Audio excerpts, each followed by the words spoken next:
आज हमारे कक्षा का विषय है सत्संग की दिव्य महिमा। सत्संग से क्या लाभ होता है। सत्संगति के अभाव में मनुष्य जीवन महानता दिव्यता की ओर बढ़ नहीं पाता है। एक होते हैं पशु पक्षी कीट पतंग आदि और दूसरा है मनुष्य जीवन। मनुष्य जीवन सबसे श्रेष्ठ है, मूल्यवान है, महान है। तो जीवन महान बनने के लिए अनेक साधन होते हैं, अनेक प्रकार से जीवन शिखर पर बढ़ता है। आज हम जहाँ पर भी है, हमारे पुरुषार्थ से हैं अथवा हमारी जो संगति है आसपास से लेकर अनेक प्रकार से जो भी हमारे आलंबन होते हैं उसके आधार पर हमारा निर्माण होता है। जैसे भवन का निर्माण करने के लिए उसको बनाने वाला अच्छा चाहिए, उसको आना चाहिए बनाना, ऐसे ही मनुष्य जीवन को बनाने के लिए भी उसको बनाने वाला चाहिए। बिना बनाने वाला होने से वह मनुष्य अपने जीवन को ही संभाल नहीं पाता है, स्वयं ही दुखी, हताश, निराश, उदास रहता है, परेशान रहता है और अपने स्वरूप को जान नहीं पाता है कि मैं कौन हूँ, मैं इस शरीर से पृथक हूँ। यह जानने के लिए भी बहुत अधिक पुरुषार्थ करना पड़ता है और उसको जनाना पड़ता है। यदि कोई जनाने वाला ना हो तो स्वयं को जान ही ना पाए। ऐसे ही जन्म से लेकर मृत्यु तक वो अपने आप को शरीर मानते हुए, मन बुद्धि आदि मानते हुए अपने जीवन को बिता देता है, फिर मर जाता है। फिर ऐसे ही अगला जीवन होता है। ऐसे ही जीवन बार बार चलता ही रहता है। तो मनुष्य जीवन को निर्माण करने वाले मुख्य है माता, फिर है पिता, फिर गुरु आचार्य। इसलिए कहा गया माता यस्य पतिव्रता पिता च धार्मिकः गुरुर यस्य महायोगी तस्य नो विचलेत मनः। जिसकी माँ पवित्र पतिव्रता है, पिता धार्मिक है और गुरु मार्गदर्शक जो होते हैं महायोगी होते हैं, श्रेष्ठ होते हैं, पवित्र होते हैं, उसका मन विचलित नहीं होता है। प्रतिकूल से प्रतिकूल स्थिति आ जाने पर भी वह घबराता नहीं है, हताश, निराश, उदास नहीं होता है। तो हमारे जीवन में सत्संग का बहुत अधिक महत्व है। सामान्य स्थिति में हम देखेंगे कि मनुष्य जैसे वातावरण होता है, जैसे परिस्थितियों में पलता है, उसके आधार पर अपने जीवन को गढ़ लेता है, वैसे ही वो ढल जाता है। तो हमें वातावरण के प्रभाव से बचने के लिए क्या करना पड़ेगा और कैसे संगति को अपनाना चाहिए जिससे कि हम किसी भी प्रतिकूल परिस्थिति में रहते हुए भी हम अपने जीवन को निर्माण कर लें।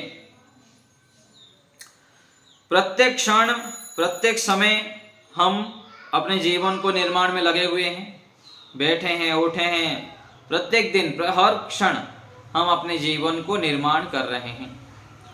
इसलिए योग दर्शन में कहा गया कि वीत राग विषयम व चित्तम, जो अपने मन को एकाग्र करना चाहता है, जीवन में कुछ करना चाहता है, उसको वीत राग विषय, जो महापुरुष हुए हैं, जो महान व्यक्तित्व हुए हैं, ऋषि मुनि लोग हुए हैं, श्रेष्ठ लोग हुए हैं, उनको अपना आदर्श मानकर चलना चाहिए। और एक पंक्ति आता है कि महाजनो येन गतः स पंथा, कि हमारा मार्ग कैसा हो, हम किस मार्ग पर चलें, कैसे किसका अनुकरण करें। तो कह रहे कि जो श्रेष्ठ हैं, महान हैं, दिव्य महापुरुष जो हुए हैं, उन लोग जिस मार्ग पर चले हैं वैसे मार्ग पर हम चलें। अपनी बुद्धि यदि लगाएंगे, यदि अपनी बुद्धि पवित्र नहीं है तो हम फिर भटक जाएंगे, गलत निर्णय ले लेंगे। एक कहा जाता है ना, बुद्धि पत्थर लक्कड़ बुद्धि है, रबर बुद्धि है और तेल बुद्धि है। लक्कड़ बुद्धि क्या है? जैसे कील को एक जगह पर ठोक दिए तो वहीं पर वो रह जाता है। ऐसे ही व्यक्ति को जितना बता दिया उतना ही वो करेगा, अथवा उतना भी ठीक से नहीं करता है। ये एक बुद्धि का स्तर है। और दूसरा है रबर बुद्धि कहा गया, कि व्यक्ति को जितना कहा गया उतना ही होगा, फिर वो जहाँ का वहाँ आ जाएगा। थोड़ा प्रयास करेगा फिर धड़ाम से गिर जाता है, आगे बढ़ नहीं पाता है। और तीसरा एक श्रेष्ठ बुद्धि कहा गया तेल बुद्धि, अर्थात कुशाग्र बुद्धि। एक चीज बताया जाए तो उससे 10 अर्थ निकाल के अपने जीवन को जल्दी जल्दी शिखर पर ले जाता है, महानता की ओर ले जाता है। ऐसे बुद्धि हमको करना चाहिए। हमारी बुद्धि ऐसी हो जाए, रितंभरा प्रज्ञा से युक्त हो जाए, बहुत अधिक। एक बातें यदि माता पिता बता रहे हैं, कोई बड़े बता रहे हैं, कहीं पर कुछ बातें लिखे पढ़े हम, तो उसको तुरंत अपने मन मस्तिष्क में बिठाते हुए उस प्रकार से आगे कार्य करना चाहिए। ऐसी तीव्र बुद्धि होनी चाहिए। कुछ व्यक्ति ऐसे होते हैं, कहीं भी सुविचार पढ़ते हैं, सुविचार आ गया मोबाइल में, तुरंत 4 व्यक्ति को फॉरवर्ड कर देंगे। उसको मनन करना, उसको डायरी में लिखना अथवा संचय करके रखना, ऐसे कितना व्यक्ति करते हैं। जो भी आप सुविचार पढ़ते हैं, सुनते हैं, कहीं देखते हैं। तो मैं एक जगह पर गया था, तो वहाँ पर बहुत बड़े बड़े बढ़िया सुविचार था। सारे फोटो उठा के लेके आया और उसके ऊपर संग्रह करके रखा उसको। ऐसे अनेक मैं सुविचार आदि को संग्रह करता हूँ। और जहाँ पर भी हमको विशेष बातें सीखने को मिलता है, जानने को मिलता है, उसको कैसे अपने जीवन में लाऊं, उसको जो लाने के लिए तत्पर रहता है, जागरूक रहता है, वही व्यक्ति जल्दी से शिखर पर बढ़ जाता है। क्या करने से मैं अपने जीवन को शीघ्रता से उन्नति की ओर ले सकता हूँ, शीघ्रता से अपने कुसंस्कारों को ध्वस्त कर सकता हूँ, लौकिक जो आलंबन है, लौकिक जो वातावरण का प्रभाव है मेरे ऊपर ना पड़े, और अधिक से अधिक इन सब वातावरण में रहते हुए भी मैं कैसे शिखर पर बढ़ूं। जो इसको लेके जागरूक होता है, फोकस करता है, वही व्यक्ति आगे बढ़ जाता है। देखिए स्कूल में हजारों व्यक्ति होते हैं, उसमें से एक व्यक्ति निकल के कहाँ महान बन जाता है, और दूसरे व्यक्ति ऐसे ही रहते हैं। कोई मजदूरी करता है, कोई खेती करता है, कोई छोटे मोटे काम करते रहते हैं। तो ये जो काम करते हैं, ये सब कोई छोटा बनता है, कोई बड़े बनता है, उसका कारण क्या है? एक तो पूर्वजन्म के संस्कार भी होते हैं, और यहाँ पर भी कई सारे कारण होते हैं, माता पिता आदि, वातावरण आदि के। आज मैं कहीं पर था, तो वहां पर मैं सुन रहा था, मैं यज्ञ की तैयारी कर रहा था, कुछ बड़ा यज्ञ कर रहा था आज मैं, विशेष बहुत बृहद यज्ञ। तो कुछ मजदूर लोग थोड़ी देर में काम करते थे, थोड़ी दूर में, तो उनके बातचीत देख रहा था, मैं सुन रहा था कि देखिए व्यक्ति का सोच कहाँ तक होता है। ये ऐसा किया, वैसा किया, वैसे किया, व्यक्ति कैसे कैसे अपनी समय, सामर्थ्य और कुसंस्कारों को बढ़ाता रहता है। देखिए, और दूसरे तरफ जब हम महापुरुषों को देखते हैं, शिखर पर चढ़े हुए व्यक्ति को देखते हैं, तो उनकी सोच विचार एक एक सेकंड, एक एक मिनट का कितना महत्व होता है, कैसे उनका सोच होता है, ये हम कभी ध्यान नहीं दे पाते हैं, यदि हमको कोई ना बताया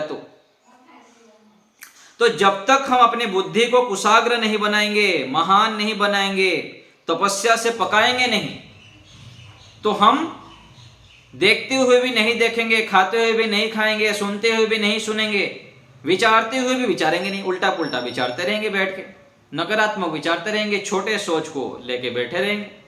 और दूसरे तरफ जब हम तपते हैं, वेद मंत्र में कहा गया, क्या कहा गया? अतप्त तनुर न तदामो अश्नुते। जो अतप्त तनु है, जो अपने तनु को, शरीर को पकाया नहीं है, अर्थात तपस्या की भट्टी में नहीं तपाया, कठिनाइयों के, संघर्षों के, साधना के, परोपकार के संघर्षों में अपने आप को जो पकाया नहीं, वह कच्चा रह जाता है, कच्चा रह जाता है। और कच्चा व्यक्ति, इसलिए ये कहा गया ना वो मंत्र में, सर्वे भवन्तु सुखिनः सर्वे सन्तु निरामयः सर्वे भद्राणि पश्यन्तु मा कश्चित् दुःखभाग्। वहां पर एक कहा जाता है निरामयः, हमारा जो आम है, अर्थात आंत में आम बोल रहा पकता है, और निरामय हो, आम अर्थात कच्चापन। यदि हमारा जठराग्नि तीव्र नहीं है तो पाचन शक्ति मंद हो जाता है, और पेट में जो पाचन शक्ति ना होने के कारण फिर कब्ज आदि समस्या हो जाती है, और वो पाचन ना होने के कारण वहां पर आम बन जाता है। इसलिए जो वैद्य आयुर्वेद शास्त्रों जानते हैं, उन लोग जानते हैं, आम दोष बोलते हैं। तो वहां पर प्रार्थना किया गया निरामय, हमारा जो पेट है आम से रहित हो, कच्चेपन से रहित हो। इसलिए बहुत साल पहले एक बहुत बड़े सन्यासी महापुरुष हुए हैं, वो हमको पढ़ता था मैं उनसे, तो बोलते थे, उनके प्रवचन में था, प्रत्यक्ष रूप में बैठा था सामने में, लगभग 7-8 महीना रहने का अवसर मिला। तो वो बोलते थे कि हमको क्या बनना है, हमको सूखी लकड़ी बनना है। जैसे अग्निहोत्र में सूखे लकड़ी काम आता है, जलकर विश्व को प्रकाशित करता है, लाखों लोगों को सुगंधित और शुद्ध वायु देने में सहयोगी बनता है, ऐसे ही हमको समिधा बननी है, सूखी समिधा बननी है, जिससे कि हम अपने जीवन को पकाते हुए अग्निकुंड में, जैसे अग्नि से प्रज्वलित होता है, ऐसे ही हमारे जीवन को हम अग्निमय बना दें, यज्ञमय बन जाए। हमारा जीवन कैसा हो, यज्ञीय जीवन हो जाए। यज्ञ अर्थात सुख। हमारा चलते फिरते उठते बैठते हमारा जीवन क्या है, संसार के लिए हो जाए, संसार के लिए हमारा जीवन हो जाए, हम विश्व के कल्याण के लिए जीने लग जाए। यह हमारा जीवन, ऐसे हमारा संकल्प, ऐसे हमारा तड़प लगन हो जाए। और ये कब होगा, संगति से। एक संगति व्यक्ति के जीवन को कहां से कहां पहुंचा देता है।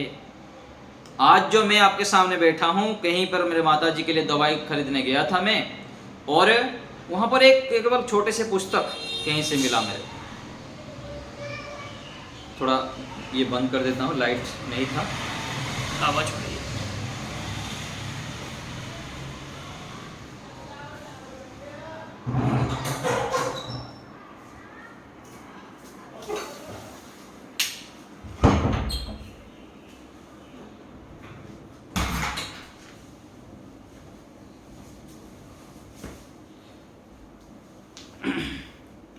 तो मैं कह रहा था कि एक छोटी संगति कितना जीवन में परिवर्तन ला सकता है। चाहे देखिए, संगति अर्थात क्या है, विचार। एक मेरे माताजी के लिए मैं दवाई लाने गया था, तो कोई व्यक्ति मेरे को छोटी सी पुस्तक दिए, मधुर व्यवहार नाम से, और उस पुस्तक को पढ़ने के बाद मुझे को बहुत अच्छा लगा।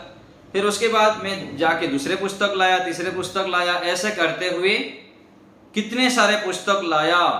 और उन पुस्तकों के माध्यम से मैं पहले चाय पीता था, 15-18 साल पहले मान के चलिए, चाय पीता था, चाय पीना छोड़ दिया, बाहर का खान पान छोड़ दिया। ऐसे करते हुए व्यायाम प्राणायाम इतना हम करते नहीं थे, ना कभी कोई सिखाया, ना इतना कुछ ध्यान दिया।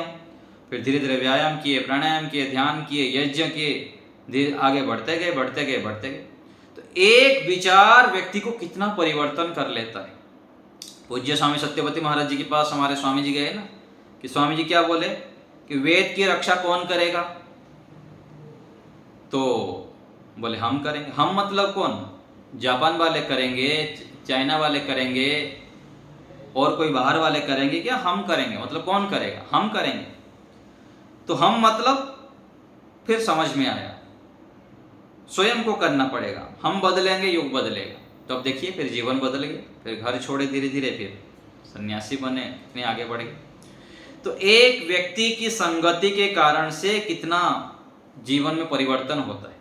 ऐसे ही हमारे पूज्य स्वामी ब्रह्मविधान जी बताते कि उनके गांव में जब कोई सन्यासी आते थे तो प्रेरणा देते थे, घर छोड़ना चाहिए, सन्यासी बनना चाहिए, सन्यासी बनने से ही जीवन में महान कार्य कर सकते हैं, जीवन को सफल बना सकते हैं। फिर देखिए, वो घर छोड़ के गुरुकुल आ गए, फिर आगे बढ़ते गए बढ़ते गए। तो संगति का बहुत प्रभाव पड़ता है जीवन में। संगति, विचार यदि श्रेष्ठ है, दिव्य है, महान है, तो जल्दी से जल्दी व्यक्ति के जीवन में तीव्रता, गति आ जाती। एक तो व्यक्ति साइकिल में जा रहा है, एक व्यक्ति बाइक में जा रहा है, एक व्यक्ति कार में जा रहा है, एक व्यक्ति ट्रेन में जा रहा है, और एक व्यक्ति फ्लाइट में बैठ गया, पूरा सीधा 2 घंटे में पहुंच गया गुजरात से दिल्ली। और दूसरा कोई साइकिल में जाए तो कोई चल के जाए।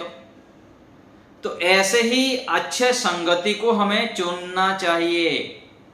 कोई भी पति पत्नी में से एक गलत हो गया तो जीवन पतन, मित्र मित्र में एक मित्र यदि थोड़ा गलत हो गया, कुसंस्कार वाला है, तो व्यक्ति के जीवन को भटका सकता है। गुरु आचार्य में भी ऐसे गुरु आचार्य मिल गए, ऐसे शिष्य भी मिल गए। धूर्त शिष्य भी होते हैं, भटका देते हैं, व्यक्ति को कहाँ कहाँ पहुंचा देते हैं। क्योंकि साधना मार्ग पर जब चलते हैं, जैसे मैं पीछे बता रहा था कि साधना में जो चलते हैं, ईश्वर प्रणिधान से युक्त होते हैं, तो ज्यादा लौकिक पचड़े में पड़ते नहीं। कुछ धूर्त लोग होते हैं, गुरु से फायदा लेके गुरु को इस्तेमाल करने लग जाते हैं, ऐसे भी हो जाते हैं, कई सारे उदाहरण मिलते हैं। तो जो भी हम, चाहे पति पत्नी हो, मित्र मित्र हो, माता पिता हो, कोई भी संगति हम करते हैं, अथवा पुस्तक भी पढ़ते हैं, यूट्यूब आदि में वीडियो भी देखते हैं, सोशल मीडिया का प्रयोग करते हैं, तो सब जगह सावधान रहना चाहिए। जब तक आप सावधान नहीं रहेंगे, सतर्क नहीं रहेंगे, तो क्या होगा, कहीं भी पतन हो सकता है कुसंगति के कारण। इसलिए कहा जाता है एक श्लोक में, चाणक्य नीति में आता है, सर्पश्च दुर्जनश्च एव वरम सर्पो न दुर्जनः सर्पो दशति काले दुर्जनस्तु पदे पदे। जो सांप है और दुर्जन है, दोनों में से कौन श्रेष्ठ है? बोल रहे हैं कि सांप तो एक बार डसेगा, और जो दुर्जन है बार बार डसेंगे। कितना कष्ट देते हैं आप देखिए। चलो कई बार हमारी गलती होती है, लेकिन अधिकांश आप जब देखेंगे, पति पत्नी में से एक यदि कोई ऐसे वाला आ जाए तो कितना कष्ट हो जाता है, बार बार जीवन भर पछताते रहते हैं। और मित्र मित्र में भी ऐसे ही होता है, दो मित्र यदि मिल गए, ऐसे कोई दुष्ट मित्र मिल गया तो जीवन भर उसको गलत मार्ग पर लेते लेते लेते लेते पूरा बहुत अधिक पतन पर ले जाता है। तो इसलिए कहा गया कि दुर्जन से बच के रहना है। वेद मंत्र में कहा गया, स्वस्ति पंथा मनुचरेम सूर्या चंद्रमसा विव पुनर्ददता घ्नता जानता संगमे मही। हम किसके साथ चलें? तो कह रहे कि स्वस्ति पंथा, कल्याणकारी मार्ग पर चले, सूर्य चंद्रमसौ इव, सूर्य और चंद्रमा की तरह। जैसे सूर्य और चंद्रमा कभी भी अपने काम को छोड़ते नहीं है, लगातार अच्छे काम में लगे हुए हैं, संसार को प्रकाशित कर रहे हैं। एक दिन सूर्य ना निकले तो, कुछ दिन ना निकले तो देखिए क्या स्थितियां हो जाती है। जैसे पंजाब की ओर, हरियाणा की ओर जब ठंड के सीजन में देखिए कितनी समस्याएं हो जाती। तो सूर्य और चंद्रमा की तरह हमारा जीवन हो, लगातार हम श्रेष्ठ महान व्यक्तियों के संगति करें। कैसे संगति करें? तो कह रहे कि पुनर्ददता, दानियों के संग करें। जो दानी व्यक्ति हैं, दानशील है, तन मन धन से जो लगे हुए हैं संसार के लिए, अच्छी अच्छी चीज को दान करते हैं, दानशील लोगों का संग करेंगे तो आप भी दानी बनेंगे। और पुनर्ददता घ्नता, अघ्नता अर्थात जो अहिंसक व्यक्ति, जो अहिंसक है, दूसरे को कष्ट नहीं देते हैं, दूसरे को पीड़ा नहीं देते हैं, ऐसे व्यक्तियों का हम संग करें। और जानता, ज्ञानियों का संग करें। तीसरा क्या बताया? जानता, जो ज्ञानी व्यक्ति हैं उनका हम संग करें। अज्ञानियों का संग करेंगे तो अज्ञानी बनेंगे। इसलिए जो मूर्ख व्यक्ति हैं उनसे कोसों दूर रहना चाहिए। जो बुद्धिमान व्यक्ति हैं, प्रज्ञावान व्यक्ति हैं, संस्कारी व्यक्ति हैं, जो अपने जीवन को शिखर पर ले जाने के लिए तत्पर हैं, ऐसे व्यक्तियों का संग करें, ऐसे विचारों को अपनाएं, ऐसे विचारों का संग्रह करें, तो देखिए जीवन कितना तीव्र गति से चढ़ता है। और सबसे जो मुख्य बात होता है कि अपनी बुद्धि को पवित्र करें तपस्या के माध्यम से। जब तक हमारे बुद्धि को हम प्रखर नहीं बनाते हैं, प्रज्ञा बुद्धि नहीं बनाते हैं, ऋतंभरा प्रज्ञा नहीं बनाते हैं, तब तक क्या है, जब तक हम सत्वगुण से युक्त नहीं करेंगे तब तक हम निर्णय ठीक नहीं कर पाएंगे। बार बार हम गलत निर्णय कर लेंगे और गलत निर्णय के कारण फिर पश्चाताप करेंगे, ग्लानि करेंगे। तो हमारा बुद्धि पवित्र करने के लिए भी हमको संगति की आवश्यकता है। संगति अर्थात विचार, कर्म। ऐसे कर्म करें, ऐसा संगति करें, ऐसा विचारों को लाएं जिससे कि हम शीघ्रता से महानता की ओर बढ़े। तो जो दानी है, जो अहिंसक है, जो ज्ञानी है, ऐसे व्यक्तियों का हम निरंतर संग करें और परीक्षण करते रहें। परीक्षण निरंतर करते रहना चाहिए। बिना परीक्षण के आप हानि उठा लेंगे। ऐसे ऐसे यहाँ पर दिव्य जो क्या कहेंगे, दूसरे हम अच्छे शब्दों का प्रयोग करते हैं, महान विभूतियाँ होते हैं जो कि स्वयं तो बिगड़े होते हैं, हमको भी बिगाड़ने के लिए तत्पर रहते हैं। देखिए अनेक बार लोग आपको फ़ोन कर लेंगे, फ़ोन करके फिर इधर के उधर की बातें करके आपके आधा घंटा ले लेंगे। आप रखना चाहेंगे तब भी रखने नहीं देंगे, उलझाते रहेंगे, आपको उलझाते रहेंगे, आप पीछा भी नहीं छोड़ पाएंगे उनसे। ऐसे ही व्यक्ति मिल जाते हैं, कुछ ना लेना ना देना, अनावश्यक फ़ोन करेंगे, अनावश्यक घर में आके बैठ जाएंगे, स्वयं का भी समय बर्बाद करेंगे, आपका भी जो मुख्य काम है वो छूट जाएगा। इसलिए हमको भी सावधान रहना चाहिए स्वयं को कि हम दूसरे को बाधित ना करें। ऐसे कहा जाता है ना कि हमारा जीवन सार्थक तब है जब हम दूसरे के जीवन को कुछ दें, दूसरे को कुछ दें। अपने माध्यम से हम कितना लोगों को दे रहे हैं, ये सार्थकता है। और हमारे माध्यम से दूसरे को कष्ट हो रहा है, बाधाएं हो रही है, पीड़ा हो रही है, संसार का हानि हो रही है, तो हमारा जीवन निरर्थक है। तो जीवन को सार्थक बनाने के लिए व्यक्ति को पुरुषार्थी बनना पड़ता है, महान बनना पड़ता है और निरंतर व्यस्त रहना पड़ता है। जो व्यस्त रहता है वही व्यक्ति अपने जीवन को सार्थक बना सकता है और वही व्यक्ति बुद्धि को पवित्र बना सकता है, अच्छे बुरे का परीक्षण कर सकता है, निरीक्षण कर सकता है, जान सकता है। तो एक कहानी बताते हैं ना सत्संग के विषय में, आपको पहले संकेत किया था कि एक चोर था और जो चोर है उसके गुरुजी बताए थे कि कभी भी सत्संग में मत जाना, कभी भी सत्संग में जाना नहीं, सत्संग के आसपास यदि जा रहा हो तो कान को बंद कर देना, बिल्कुल भी सत्संग की आवाज को सुनना नहीं। तो ऐसे गुरुजी बोले थे, वो डाका करते थे, चोरी करते थे, चलता रहा। एक दिन ऐसा हुआ कि कहीं चोरी किए हो राजा के भवन में, तो चोरी जब किए तो पीछे पड़ गए सैनिक लोग, पीछे पड़ गए तो चारों ओर से घेर लिए, तो उसको कोई जाने की रास्ता नहीं दिखा, तो एक जगह पर सत्संग चल रहा था वहाँ घुस गया।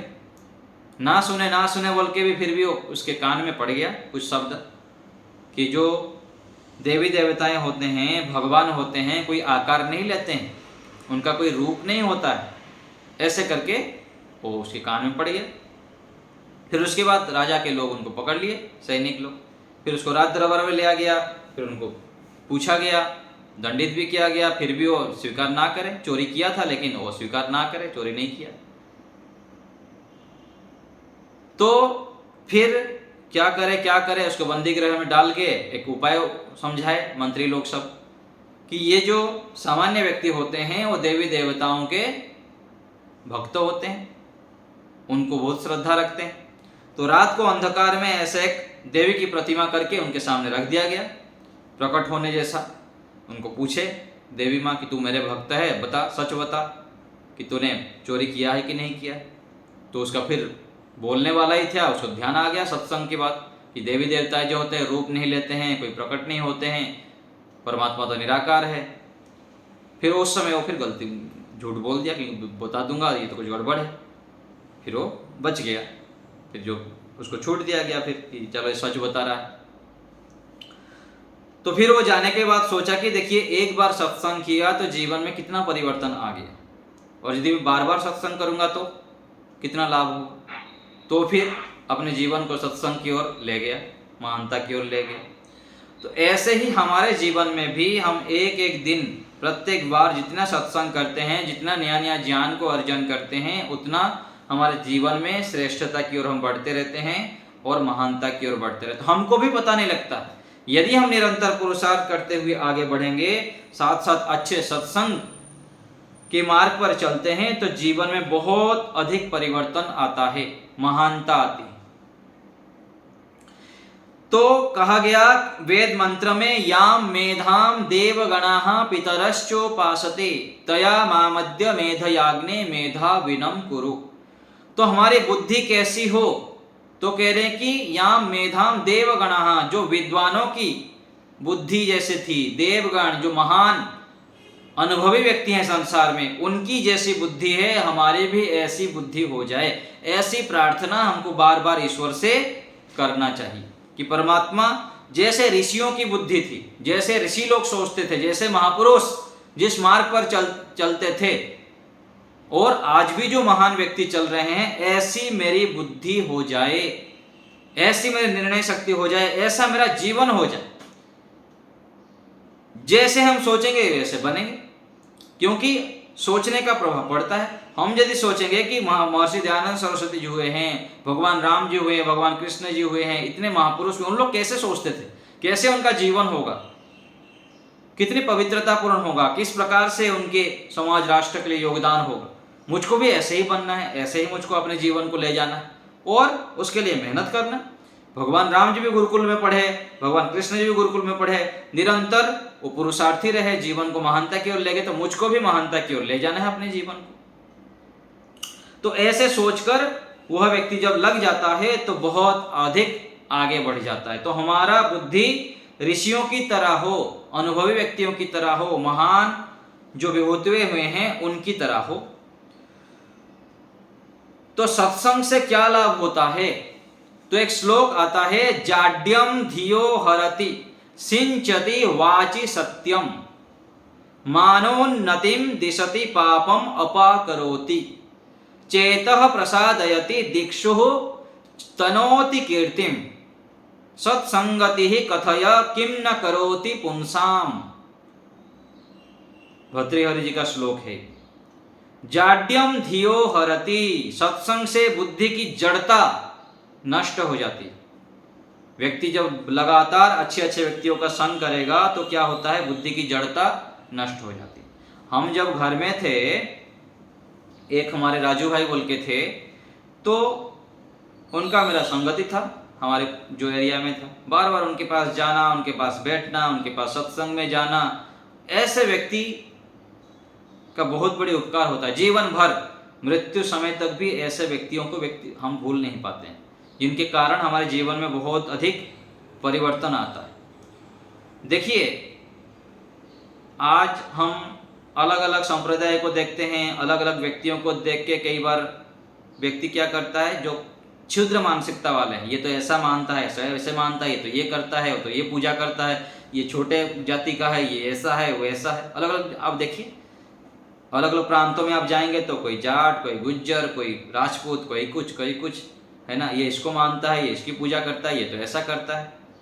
ऐसे मान के व्यक्ति दूसरे को क्या मानता है, छोटा मान लेता है, नीच मान लेता है, अथवा उसका संगति नहीं करता है, और दूसरे शब्द में कहेंगे तो उससे जो लाभ लेना था वो लाभ से वंचित रह जाता है। तो ये क्या है, इन मानसिकताओं से भी हमको ऊपर उठना चाहिए। और कई बार प्रांतीय भी भावना हो जाता है कि इस प्रांत का है, इस प्रांत का है, इस जिले का है, ये इसका है, ये हमारे जिले का है, हमारे राज्य का है, तो उनके प्रति ऐसी भावना करेंगे, ऐसे व्यवहार करेंगे, दूसरे है तो ऐसा करेंगे।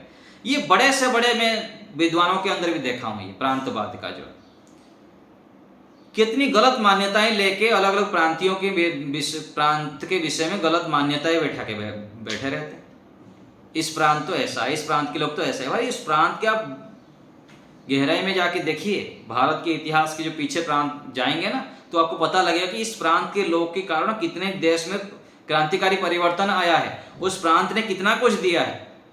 किसी कारण से, किसी राज्य व्यवस्था में अलग अलग राजनेता के कारण उस राज्य में आज कमी है, तो उस राज्य के व्यक्तियों को उस नीच मान लेना, ये कहां की बुद्धिमत्ता है। तो ये जो क्षुद्र मानसिकता है, ये क्यों होता है व्यक्ति के अंदर, जबकि उसके अंदर जब पवित्रता नहीं होती है, उसको सोच इतना महान बनाना कोई सिखाया नहीं है, तो वो छोटी मानसिकता से जीता है। इसी को कहा गया, जो कहा गया ना, अयम निजो परवेत्ति गणना लघु चेतसाम, लघु चेतना। और उदार चेतना वाला, चाहे अपने घर के व्यक्ति हो, बाहर के व्यक्ति हो, कोई भी प्रांत के व्यक्ति हो, कोई भी जाति का व्यक्ति हो, कोई भी सामान्य मजदूर भी क्यों ना हो, सबके प्रति आत्मवत व्यवहार देखता है कि ये भी परमात्मा का संतान है।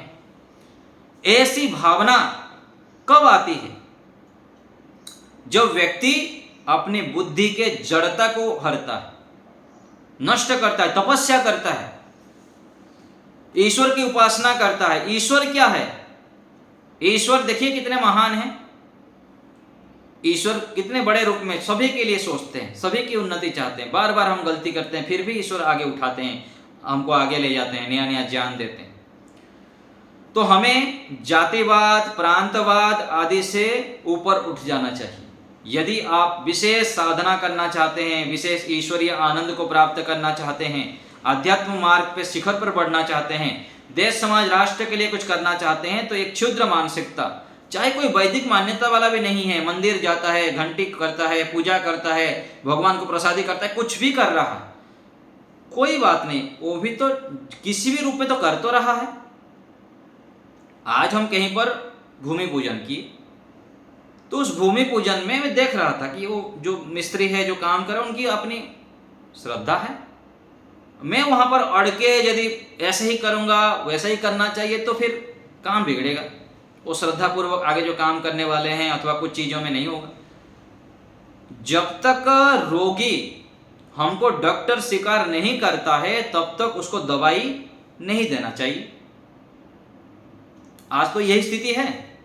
घर में, परिवार में हम थोक थोक करके सलाह क्यों देते हैं, बिना मांगे क्यों देते हैं सलाह? क्योंकि बुद्धि की दिवाला लगा हो पड़ा है।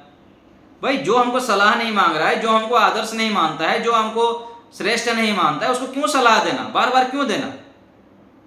हमको डॉक्टर मानता ही नहीं और दवाई लो दवाई लो दवाई लो बोल रहे हैं, तो क्यों दवाई काम कर? उसका काम भी नहीं करेगा, आप जितने भी अच्छा दवाई दे दो। और यदि वो आपको श्रद्धा करता है, आपको डॉक्टर बोल के मानता है, कुछ भी सामान्य भी औषध दे देगा ना, वो लगेगा। इस बात को हमको समझना पड़ेगा। घर में, परिवार में, सब जगह पर अपने आप को उतना वजनदार बनाइए, अपने आप को उतना महान बनाइए, श्रेष्ठ बनाइए, जबकि आपकी बात दूसरे मानेंगे। अपने चरित्र को, अपने वजन को आप ढीले बना के रखें और सोचते हैं कि मेरे बेटा मेरी बात नहीं मानी, पत्नी नहीं मानती, पति नहीं मानती, उसके दोष उठाएंगे, उसके ये करेंगे, बार बार उसी चीज को लगे रहेंगे। क्यों मेरी बात नहीं मान रहा है कर्मचारी, क्यों मेरी बात नहीं मान रहा है? क्योंकि आप इतना वजनदार नहीं है। यहां पर छोटे बालक भी, 1 साल के बालक, 2 साल के बालक भी बड़े व्यक्ति को पूरा स्कैन कर लेता है ऊपर से नीचे तक। आप क्या कैसे खाते हैं, कैसे बोलते हैं, कैसे आपके चरित्र है, सब जान लेता है वो थोड़े दिनों में। उसके आधार पर व्यवहार करता है। ऐसे ही कर्मचारी है, पति पत्नी में है, मित्र में है, सब जगह पर व्यक्ति आपके नस नस को जान लेता है थोड़े दिनों में। मनुष्य है, मनुष्य बोलिए, कुत्ते जान लेता है। आप कुछ दिन कुत्ते के आसपास जाना आना करेंगे तो व्यक्ति जान लेता है व्यक्ति बहुत अच्छे व्यक्ति हैं और वो मेरे हित ऐसे चाहते हैं, मुझको कुछ करने वाले नहीं, वो शांत सो जाता है वहां पर चुपचाप। तो यहां पर हमको, जब तक दूसरे व्यक्ति हमको श्रेष्ठ नहीं मानता है, महान नहीं मानता है, हमको सुनता नहीं है, उसको अनावश्यक सलाह नहीं देना। तो मैं वो देख रहा था वहां पर जो कर्मचारी थे, तो अपने श्रद्धा है, तो उसको लेके मैं वहां पर अपनी मानसिकता को खराब करो, उनको अनावश्यक बोलता रहूं, तो काम होने वाला नहीं। समय आने पर मानेंगे, लेकिन उससे पहले अपने आप को उनके अनुकूल बनाना पड़ता है, उनको अपने सामने योग्य दिखाना पड़ता है, तब जाके होता है। तो ऐसे ही समाज राष्ट्र में भी हमको अपनी योग्यता बनानी है, अपने गुणों के माध्यम से, अपने सत्कर्मों के माध्यम से, हमारे आचरणों के माध्यम से, आचरण की दिव्यता के माध्यम से हम दूसरे के सामने आदर्श बने, तब जाके समाज में, राष्ट्र में हम कुछ परिवर्तन ला सकते हैं। तो सत्संग का लाभ के श्लोक क्या बताया? जाड्यम धियो हरति। तो सत्संग करने से बुद्धि की जड़ता नष्ट हो जाती और सिंचति वाची सत्यम, वाणी में सत्यता का सिंचन होता है।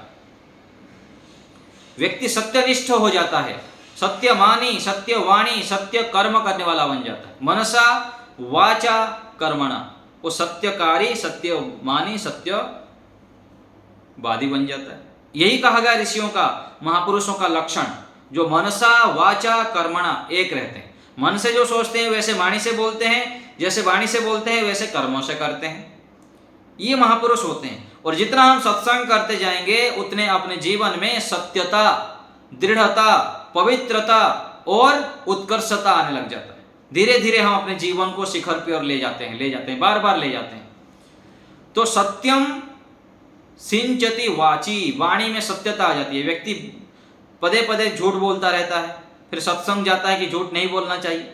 मान लीजिए समय हुआ है 9 बजने के लिए, 9:05 हो गया, और आपको कोई पूछा कितना बजा है, बोले 9 बजा है। कहाँ 9 बजा है, 9:05 हुआ है, झूठ बोल दिया आप। तो सत्संग जाने पर उसको पता लगा कि मैं झूठ नहीं बोलूंगा, 9:06 हुआ है, डिजिटल घड़ी लगा हुआ है। नहीं तो लगभग लगा दिया कि लगभग 9:इतना हुआ, ये सत्य है। ऐसे ही किसी को समय दे दिए कि मैं आ रहा हूं 10 मिनट में और हो गया 20 मिनट, ये असत्य आचरण हो रहा है। तो व्यक्ति जब सत्संग करता है तो पता लगता है कि कब कैसा किस प्रकार व्यवहार करने चाहिए, कहां कहां मैं असत्य आचरण करता हूं, कितना असत्य आचरण करता हूं। फिर वो सावधान होते हुए अपने वाणी में सत्यता को ले लेता है। फिर आगे कहा गया मानोन्नतिम दिशति पापम अपाकरोति, मान सम्मान को बढ़ाता है, चारों दिशाओं में उसकी कीर्ति बढ़ जाती। जो श्रेष्ठ महान कार्य करेंगे, जीवन को ऊपर की ओर ले जाएंगे, समाज राष्ट्र के लिए कुछ करने की जिसके जीवन में तड़प होता है, लगन होता है, जो आगे बढ़ता है, उसकी कीर्ति दूर दूर तक फैलती जाती है, घर में भी फैलेगी और बाहर भी।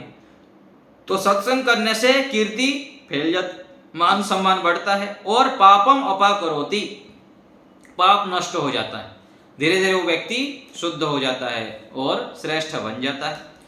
चेतः प्रसादयति दिक्षु तनोति कीर्तिम, तो कह रहे हैं कि चित्त को प्रसन्न करता है सत्संग वाला, और चित्त प्रसन्न रहता है, आनंद उत्साह निर्भयता से युक्त रहता है, वह हताश निराश उदास नहीं रहता है। सत्संग करने वाला व्यक्ति हर समय उत्साहित रहेगा, जितने भी बड़े से बड़े कठिनाई आ जाए, बाधा आ जाए, संकट आ जाए, वो घबराता नहीं। देखिए हमारे कक्षा में जुड़ने वाले बहुत सारे माताएं हैं, बहुत सारे हमारे यहाँ के जो विद्यार्थी हैं, श्रोता हैं, उनके जीवन में कितना परिवर्तन आ चुका है। पहले का जीवन देखिए, अभी 2 महीने पहले का, अभी का देखिए कितना परिवर्तन होता है। तो लगातार हम जब सत्संग करते हैं, जीवन की वास्तविकता को जानते हैं कि मैं शरीर नहीं हूँ, मैं आत्मा हूँ, और बाहर की जो परिस्थितियां हैं वो बदलते रहते हैं, तो मैं बदलती हुई परिस्थिति के साथ अपने मनोस्थिति को क्यों बदलूं, मन में क्यों हर समय मैं आनंद उत्साह से युक्त ना रहूं। ऐसे सोच के वह सत्संग करने वाला व्यक्ति हर समय उत्साहित रहता है, प्रसन्न रहता है। तो चेतः प्रसादयति दिक्षु तनोति कीर्तिम, तो चारों दिशा में कीर्ति फैलता है। तो कह रहे हैं कि सत्संगति ही कथय किम न करोति पुंसाम, जो सत्संगति है वो पुरुषों को क्या से क्या कर देता है, कितना उपकार होता है सत्संग की, उसकी हम कामना नहीं कर सकते, उसकी कल्पना भी नहीं कर सकते, इतना लाभ होता है सत्संग करने पर। इसलिए हमको निरंतर सत्संग करते रहना चाहिए। एक कहानी है ना, एक कहानी है, एक साधु थे, उनके पास 2 पक्षी थे। तो साधु एक बार विचार किए कि मुझको देश भ्रमण में जाना है, अलग अलग तीर्थों में जाके अलग अलग जगह पर थोड़ा भ्रमण करके आना है। तो क्या करे, पक्षी अपने पास था तो किसको दे के जाए, उसकी कौन ध्यान रखेगा। तो पड़ोस में एक था, कहीं कोई व्यक्ति थे, उनको दे के चले गए, एक पक्षी को उनको दे दिए, और दूसरे पक्षी को सोचे कि साथ में लेके चलता हूँ। और जो रास्ते में थोड़े आगे बढ़े, फिर लगा कि नहीं, यात्रा में मैं लंबा जाऊंगा तो इस पक्षी को चला अभी ठीक नहीं है, इसको कहीं पर रख के जाता हूँ। तो उस पक्षी को क्या किए, कहाँ दो, जाते जाते रास्ते में कुछ लोग मिल गए उनको। तो उनको निवेदन किए कि मैं वहाँ का मेरा आश्रम है, इनको आप रख लीजिए, मैं जाता हूँ, भ्रमण करके आता हूँ, आने के बाद ले जाऊँगा। तो 1-2 महीने बाद वो साधु आए भ्रमण करके, थोड़ी दिनों बाद जब आए, दोनों पक्षियों को लेके आए। तो एक पक्षी, सभी पक्षियों को तो सिखाए थे नमस्ते करना, ओम का उच्चारण करना, कोई आए तो उसको नमस्ते करना, अभिवादन करना, ऐसे वो बताए सिखाए हुए थे। तो जब वो पास आए तो एक तो साइड में व्यक्ति को देके गए थे, और दूसरा जो व्यक्ति को देके गए थे ना रास्ते में, वहां पर जो होता है ना, चोर डाकू लोग थे, उनके साथ दे गए थे। तो जो आए ना, जो चोर डाकू के पक्षियों को रास्ते में आते हुए पहले लिए, तो जब आए तो उस पक्षियों को लेने के लिए वो पक्षी क्या बोल रहा था, भाग भाग भाग, लूट लो लूट लो लूट लो, ऐसे ऐसे जैसे चोर डाकू लोग करते हैं ना, ऐसे अलग अलग प्रकार से वो बोलने लगा। तो साधु सुन के हैरान, अरे ये ऐसा क्या उच्चारण कर रहा है, ऐसे क्या बोल रहा है, भगाओ भगाओ भगाओ, मारो मारो, पीटो पीटो, इसको ले लो इसको ले लो। तो ऐसे वो पक्षी बोलने लगा। फिर उसको लेके आए, फिर वही बात वो बोलता ही रहा, रास्ते भर आश्रम में भी आ गया, और दूसरे पक्षी को लेके आए, और दूसरे पक्षी देखते ही नमस्ते ओम का उच्चारण करने लगा। तो साधु थोड़ी देर बैठ के फिर जो विचार किए तो पता लगा कि देखिए ये संगति का प्रभाव, एक व्यक्ति को जैसे सिखाया था वैसे उसको याद है, उस प्रकार से वो कर रहा है, और दूसरे व्यक्ति को डाकुओं के बीच में, चोरों के बीच में रहा तो कैसे होगी। तो हमारा जीवन भी ऐसा ही है। हम अपने आप को जो आज मान के चल रहे हैं, जैसे व्यक्तियों के संग में रह रहे हैं, जैसे जैसे विचारों को हम अपने आप में भरे हुए हैं अपने अंदर, वैसे हम अपने आप को मान के चल रहे हैं। मैं सामान्य हूँ, मैं तो इतना ही कर सकता हूँ, मैं कहाँ कर सकता हूँ, ऐसे ऐसे अपने विषय में मान्यताएं हम बना के बैठे हुए हैं, और उसके आधार पर हम अपने जीवन को चलाते हैं।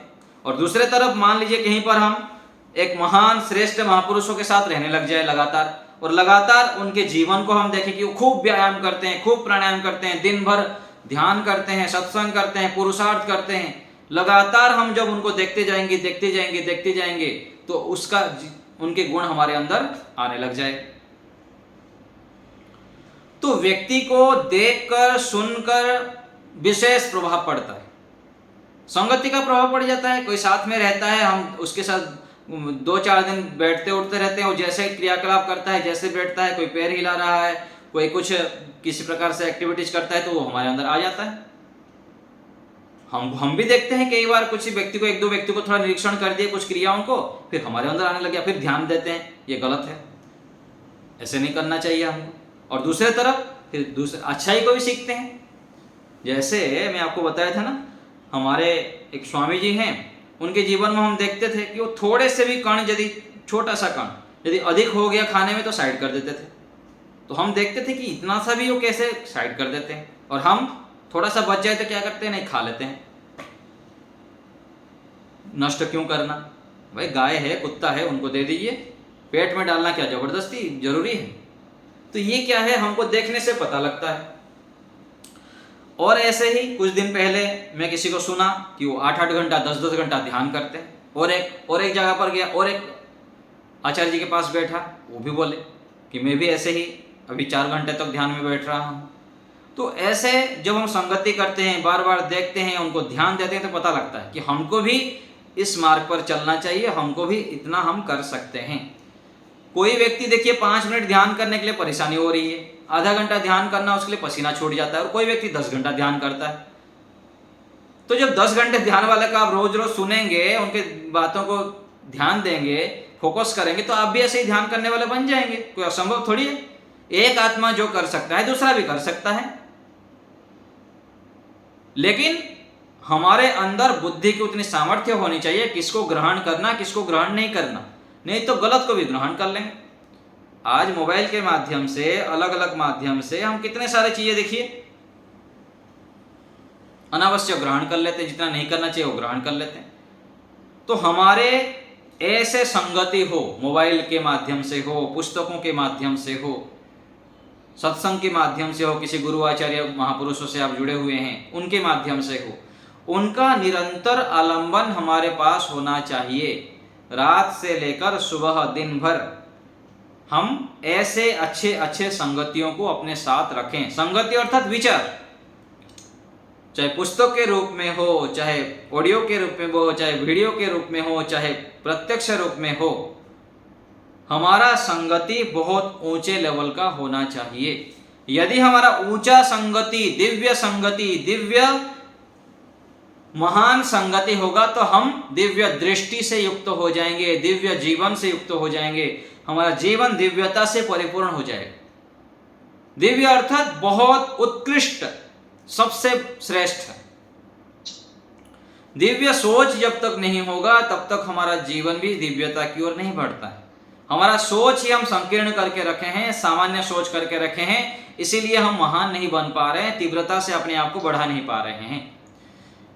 तो आप और हम सब लोग मिलके अपने आप स्वयं का निरीक्षण करें कि हम कैसे संगति से युक्त हैं, कैसे विचारों से युक्त हैं, और उसको परीक्षण करें। कोई भी घर में, परिवार में बेटा है, बेटी है, पत्नी है, पति है, मित्र है, गुरु आचार्य है, सब जगह से हमको अच्छाई को ही लेना है, अच्छाइयों को चारों ओर से ले लेना है। जैसे कहा गया है ना वेद मंत्र में, आनो भद्रः क्रतवो यन्तु विश्वतो, चारों ओर से प्रभु पर भद्र ही भद्र आए। कल्याण कारक में सुनो, कल्याण कारक देखो, मंत्र में प्रार्थना किया गया कि ओम भद्रं कर्णेभिः शृणुयाम देवा भद्रं पश्येमाक्षभिर्यजत्राः स्थिरैरङ्गैस्तुष्टुवांसस्तनूभिर्व्यसेमहि देवहितं यदायुः। तो इसमें क्या कहा गया? भद्रं कर्णेभिः शृणुयाम, प्रभु मुझको ऐसे सामर्थ्य दीजिए मैं भद्र ही भद्र सुनूं, अभद्र कभी भी ना सुनूं। पश्येमा, भद्र ही देखूं, मैं श्रेष्ठ देखूं, हर समय मेरा गुण दृष्टि हो जाए। गुण दृष्टि, आपके सामने बहुत सारे क्रियाएं होंगे, सबको देखना क्या जरूरी थोड़ी है? क्यों देखना, क्या आवश्यकता है बताइए मेरे को? देखना ही नहीं है, अंधे हो जाए। यदि आपको विशेष साधना करनी है तो प्रारंभिक काल में तो विशेष रूप से ज्यादा इधर उधर ताका जानी करेंगे, इधर देखेंगे उधर देखेंगे, ये क्या कर रहा है वो क्या कर रहा है, तो सब में फंस जाएंगे आप, अनावश्यक उड़ा डालेंगे अपने अंदर। तो अनावश्यक हमको देखना नहीं है, अनावश्यक सुनना नहीं है। ऐसे हमारा सारे अंग प्रत्यंग भद्र से युक्त हो जाए, यही प्रार्थना कहा गया। इसलिए तो कहते ना ओम भूः पुनातु शिरसि ओम भुवः पुनातु नेत्रयोः। हम संध्या मंत्र में प्रार्थना करते हैं अरिष्टानि मेंगानि तनुस्तन्वा में सह सन्तु, चारों सारा भद्र ही भद्र हो जाए। एक वेद मंत्र में हम प्रार्थना करते हैं, वहां पर जो जल सिंचन करते हैं ना अग्निहोत्र में, देव सवितः प्रसूव यज्ञ पतिम भगाय दिव्यो गंधर्वः केतपुः केतं नः पुनातु वाचस्पतिर्वाचम नः स्वदतु। वहां 3 प्रार्थना बढ़िया किया गया है प्रार्थना कि हे देव, हे सवितः, हम दिव्यता की शिखर पर चढ़ें। देव सवितः प्रसूव यज्ञम, हे परमात्मा आप प्रसूव यज्ञम, आप यज्ञ को देने वाले हैं, सुख को देने वाले हैं, और मुझे सुख को देने वाले को दीजिए। अर्थात ऐसे मैं संगति करूं, ऐसा मेरा आचरण हो जिससे कि सुखी सुख आए। और आगे कहा गया देव सवितः प्रसूव यज्ञ पतिम भगाय दिव्यो गंधर्वः केतपुः केतं नः पुनातु। आप बुद्धि को पवित्र करने वाले हैं, मेरे बुद्धि को पवित्र कीजिए। केतपुः, आप बुद्धि को पवित्र करने वाले हैं, केतं नः पुनातु, केत तथा बुद्धि को पवित्र कीजिए, प्रार्थना किया गया। और आगे प्रार्थना है वाचस्पति, आप वाणी के स्वामी हैं, हे परमात्मा वाचस्पति है, वाणी के स्वामी हैं। ये जो वाणी है ये बहुत खतरनाक भी है और बहुत पावरफुल भी है। इस वाणी के लिए तो देखिए कितनी लड़ाई झगड़ा मार पीट, सारे संबंध टूटना, ये सब वाणी के कारण से। तो परमात्मा को कह रहे हैं कि प्रभु आप वाणी के स्वामी हैं, मेरी वाणी को पवित्र कीजिए। तो ऋषि दयानंद जी इसका अर्थ करते हैं हमारी वाणी चिकनी हो, मधुर हो, कोमल हो, कितने सारे विशेषण दिए। हितकारी बोलने वाले बोले, प्रकरण के अनुसार बोलने वाले हम बने, अनावश्यक ना बोले, मौन रहें। तो हमारी वाणी पवित्र कब होता है? जब हम मौन रहते हैं, मौन रहते हैं, सत्य बोलते हैं। सत्य जितना बोलेंगे उतना हमारे वाणी में पवित्रता होती है, हमारे वाणी का प्रभाव पड़ता है। जिसको जैसा बोलेंगे, इसलिए तो कहा गया सत्य प्रतिष्ठायाम क्रिया फल आश्रयत्वम। सत्य का यदि आप पालन करेंगे तो जैसे बोलेंगे वैसे हो जाएगा। इसलिए तो साधु संत महात्मा जो होते हैं, महापुरुष होते हैं, वो जैसे बोलते हैं वैसे हो जाता है। किसी को शराब दे देते हैं अथवा किसी को ये कर देते हैं तो ऐसे हो जाता है। कैसे होता है? ऐसे नहीं बोलेंगे, वो किसी को अभिशाप नहीं देंगे अथवा किसी का अमंगल नहीं चाहेंगे, उसके जीवन को देखते हैं कि ये व्यक्ति गलत खान पान करता है, संयम का पालन नहीं करता है, तो फिर वैसे बनता है। ऋषि दयानंद जी देखिए, और ऐसे ही गौतम बुद्ध जी के विषय में भी आता है, उंगली माल को कितना महान बना दिया। और ऋषि दयानंद जी बोले ना, इनको क्या नाम है उनका जो वादा बजाने वाले थे, अमीचंद बाजा बनाने वाला था। हाँ, तो अमीचंद तो है तो हीरा लेकिन कीचड़ में पड़ा हुआ है। इतना ही शब्द था ऋषि दयानंद जी का। ऐसे ही कुछ शब्द था, है तो हीरा लेकिन कीचड़ में पड़ा है, काम वासना में, गलत काम में तो पड़ा हुआ है। तो ऐसे ही हम जब महापुरुषों का संगति करते हैं, उनके वाणी से, उनके विचारों से हमारे जीवन में बहुत दिव्यता आ जाती है। हम दिव्य तो है ही, महान है। प्रत्येक आत्मा मनुष्य शरीर धारण किया है तो बहुत महान है, इसलिए तो मनुष्य शरीर मिला है। लेकिन उस महानता को जगाना, जानना, प्रकट करना, विश्व पटल पर ले आना, ये कौन करता है, कौन कर पाता है? जो सत्संगति में रहता है। इसलिए अपने संगति को बार बार अच्छा बनाना चाहिए, श्रेष्ठ बनाना चाहिए, दिव्य बनाना चाहिए। अपने विचारों को उत्कृष्ट बना के रखना चाहिए। ऐसे कोई संगति, ऐसे कोई व्यक्ति का संग ना करें, ऐसे कोई पुस्तक ना पढ़ें, ऐसे कोई दृश्य ना देखें जिससे हमारा पतन हो, जीवन में हमारा कुसंस्कार बढ़े।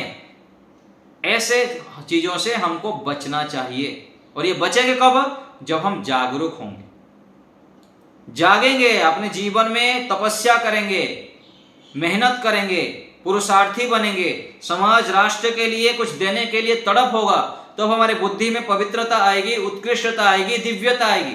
तब हम जाके सत्य और सत्य को निरीक्षण कर पाएंगे और अपने अंदर एक हाई फ्रीक्वेंसी का सेंसर लगा सकते हैं। सेंसर अर्थात ये अच्छा है तो ग्रहण करना, ये बुरा है तो लाना ही नहीं। विधि और निषेध, जो विधि है, जो करना है वो करना है, किसी भी हालत में करना। इच्छा ना होने पर भी अच्छे कार्य को करना, और इच्छा ना होने पर भी अच्छे कार्य को करना, और इच्छा होने पर भी गलत काम को नहीं करना। ये क्या है? बुद्धि की पराकाष्ठा है, इंद्रियों की पवित्रता है।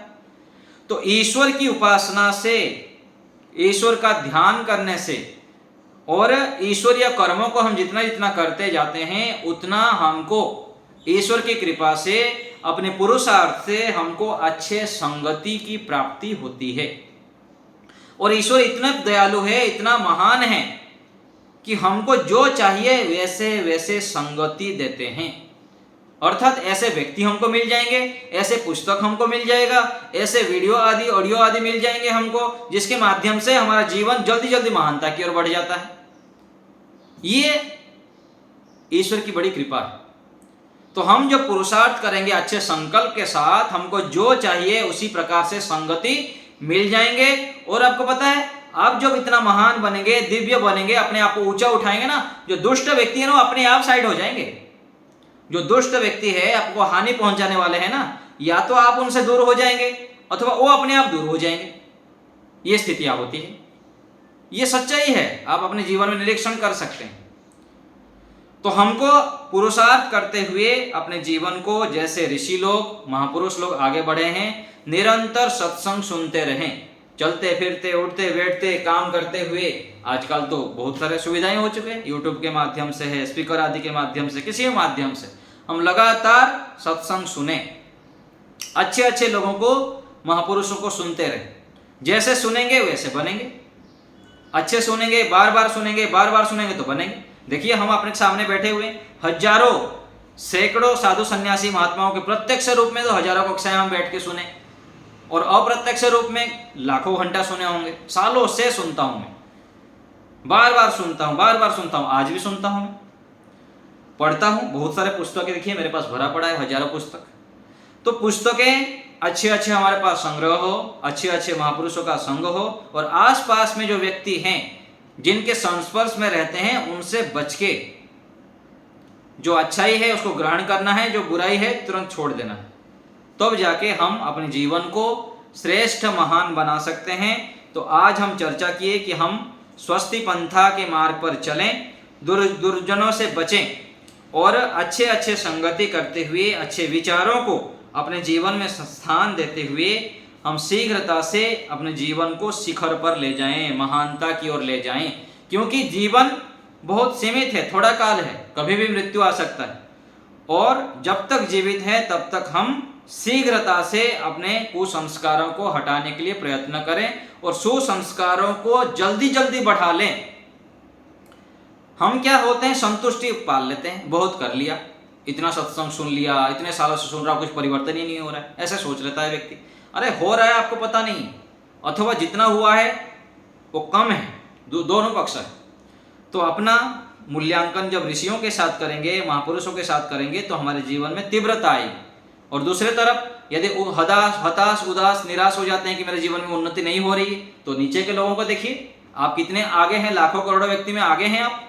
आपके जीवन में सात्विकता है, पवित्रता है, दिव्यता है, संयम है, आप संयमित है, तो आप कितने आगे हैं। तो उदास होने पर नीचे के लोगों को देखें, और अभिमान आने पर मैं तो बहुत कर रहा हूं, मैं तो बहुत आगे बढ़ गया, तो देखिए आगे के लोगों को पता लगेगा आप कहां पर बैठे हुए हैं अभी। कितनी मेहनत करने की जरूरत है, कितनी पुरुषार्थ करने की आवश्यकता है। तो हम अपने जीवन को श्रेष्ठता की ओर ले जाएं और जहां हो सके, जितना हो सके, दूसरे को भी अच्छे अच्छे पुस्तकों को बांटते रहें, अच्छे अच्छे विचारों को फैलाएं। क्योंकि आपके एक विचार से, आपके एक छोटी सी पुस्तक किसी को देने से यदि उसके जीवन में परिवर्तन आ गया तो कितना आपको पुण्य मिलेगा। तो हमारी जो कक्षा है, इस कक्षा के विषय में भी आप अधिक से अधिक लोगों को बताया करें, प्रेरणा किया करें, वो लोग भी जुड़ें। जैसे आप जुड़ते हैं, लोग लाभ मिलता है, तो दूसरे को भी हमको बताना चाहिए, जनाना चाहिए लोगों को। तो इस प्रकार हम सभी को श्रेष्ठ मार्ग पर बढ़ना है। जल्दी जल्दी सत्संग करते हुए, तपस्या करते हुए, मेहनत करते हुए, पुरुषार्थी स्वभाव बनाते हुए हम अपने आप को बहुत ऊंचाई तक ले जाएं। एक बार ओम का उच्चारण। ओम।